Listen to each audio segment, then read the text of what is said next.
سبيل الدموع سبيل مريح تنهدى يا صاحي كي تستريح.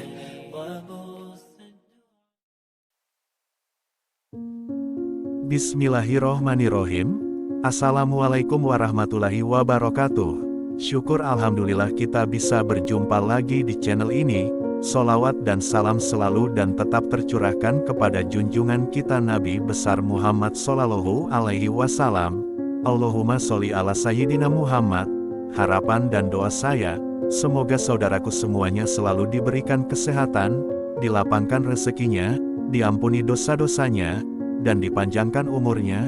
Amin ya robbal alamin. Sahabat beriman yang dirahmati Allah, bulan Muharram menjadi salah satu bulan yang penting dalam Islam, merupakan bulan pembuka dalam kalender Hijriyah. Bulan ini juga termasuk dalam kategori Al-Ashhar Al-Hurum, bulan-bulan yang dimuliakan oleh Allah.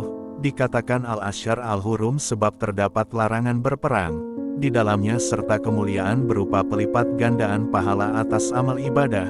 Allah Subhanahu wa Ta'ala berfirman, sesungguhnya jumlah bulan menurut Allah ialah 12 bulan, sebagaimana dalam ketetapan Allah pada waktu Dia menciptakan langit dan bumi.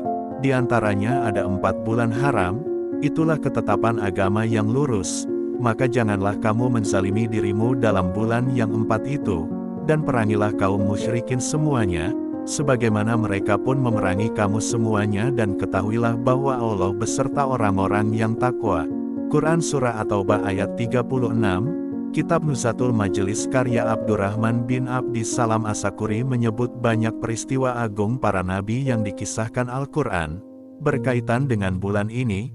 Yang pertama, adalah taubatnya Nabi Adam alaihi salam, bermula dari memakan biji-bijian surga yang terlarang. Nabi Adam dan Hawa kemudian diturunkan ke bumi secara terpisah. Dalam kondisi tersebut, Nabi Adam tak henti-hentinya memohon ampun atas apa yang telah diperbuatnya, hingga pada suatu hari bertepatan dengan bulan Muharram Allah Subhanahu wa Ta'ala menerima taubatnya. Maka Adam mendapatkan beberapa kalimat dari Tuhannya, lalu dia kembali padanya. Sungguh Allah Maha menerima taubat lagi Maha Penyayang. Quran Surah Al-Baqarah ayat 37. Imam Jalaluddin As-Suyuti dalam tafsirnya menyatakan sepakat bahwa yang dimaksud adalah kalimat doa dalam surah Al-A'raf ayat 23 yang berbunyi, Robbana zolamna anfusana wa ilham. Wahai Tuhan, kami telah menzalimi diri kami sendiri, dan jika Engkau tidak mengampuni kami maka sungguh kami termasuk orang-orang yang merugi. Yang kedua, berlabuhnya Bahtera Nuh alaihi salam.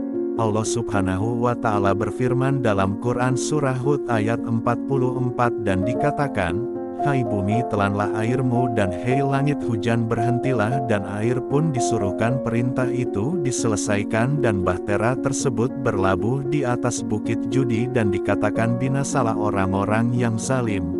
Setelah terombang-ambing di tengah-tengah banjir bandang selama 6 bulan lamanya, Allah menyelamatkan Nabi Nuh dan kaumnya yang berjumlah 80 orang dan berlabuh di sebuah gunung yang oleh Al-Quran disebut Gunung Judi. Terlepas dari perbedaan pendapat tentang lokasi gunung tersebut, Allah memenuhi janjinya untuk menyelamatkan orang-orang beriman dan tidak mendustakannya. Ini bertepatan dengan bulan Muharram, tepatnya di hari Asyura, sebagai bentuk syukur atas keselamatan yang diberikan. Yang ketiga, Nabi Ibrahim alaihissalam terselamatkan dari siksa Namrud. Menurut Asawi, Nabi yang bergelar Al-Khalil yang dikenal sebagai bapak monoteisme ini, mendapat siksaan berupa dilempar ke dalam kobaran api. Saat usianya menginjak 16 tahun, kecerdasannya dalam berdebat, sang raja dalam masalah ketuhanan membuatnya harus mengalami peristiwa kejam ini. Namun raja yang sesungguhnya yakni Allah Subhanahu wa Ta'ala tidak membiarkan hal itu terjadi. Allah Subhanahu wa Ta'ala berfirman, hai api jadilah dingin dan jadilah keselamatan bagi Ibrahim. Quran Surah Al-Anbiya ayat 69. Yang keempat, bebasnya Nabi Yusuf alaihissalam dari penjara. Kisah tentang perjalanan hidup Nabi Yusuf ini diceritakan secara panjang lebar dalam surah Yusuf. Ia yang menjalani hidup bertahun-tahun di dalam penjara karena tuduhan hina, oleh Allah akhirnya dibebaskan dan diangkat pada kedudukan yang tinggi. sebagaimana yang tertuang dalam surah Yusuf, dan raja berkata, "Bawalah Yusuf padaku sebagai orang yang rapat kepadaku." Maka tatkala raja telah bercakap-cakap dengannya, ia berkata, "Sesungguhnya kamu mulai hari ini menjadi seorang yang berkedudukan tinggi lagi dipercaya di sisi kami." Quran Surah Yusuf ayat 54. Lalu yang kelima, Nabi Yunus alaihissalam berhasil keluar dari perut ikan. Allah subhanahu wa ta'ala berfirman, "Maka kami telah memperkenankan doanya dan menyelamatkan daripada kedukaan, dan demikianlah kami selamatkan orang-orang yang beriman." Quran Surah Al-Anbiya ayat 88. Saat berada dalam kegelapan malam lautan dan perut ikan, Nabi Yunus berdoa seraya menyesali perbuatannya, yakni pergi dari kaumnya tanpa izin. Dalam keadaan marah, lalu Allah menunjukkan kekuasaannya dengan memasukkannya ke dalam perut ikan. Yang keenam, sembuhnya Nabi Ayub dari penyakit. Allah memberi cobaan Nabi Ayub berupa penyakit yang menyebabkan orang-orang di sekitarnya pergi meninggalkannya, termasuk keluarganya sendiri. Ia berkeluh kesah kepada Allah atas apa yang menimpanya, lalu Allah mengabulkan doanya dan mengembalikan apa yang telah pergi sebelumnya.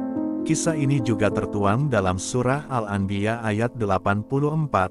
Maka kami pun memperkenankan seruannya itu, lalu kami menyelamatkan penyakit yang ada padanya, dan kami kembalikan keluarganya kepadanya, dan kami lipat gandakan mereka sebagai suatu rahmat dari sisi kami dan untuk menjadi peringatan bagi semua yang menyembah Allah.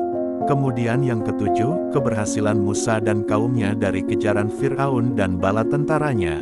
Allah subhanahu wa ta'ala memberi Nabi Musa mukjizat berupa tongkat yang dapat membelah lautan, agar ia dan kaumnya Bani Israel bisa keluar dari kezaliman Fir'aun, dengan membawa rombongan yang banyak hingga berjumlah ratusan ribu. Seperti keterangan dalam Hasyiah As-Sawi, Nabi Musa sempat merasa pesimistis mereka bisa bebas dari kejaran Fir'aun, namun Allah meyakinkannya lalu menyelamatkan ia dan kaumnya.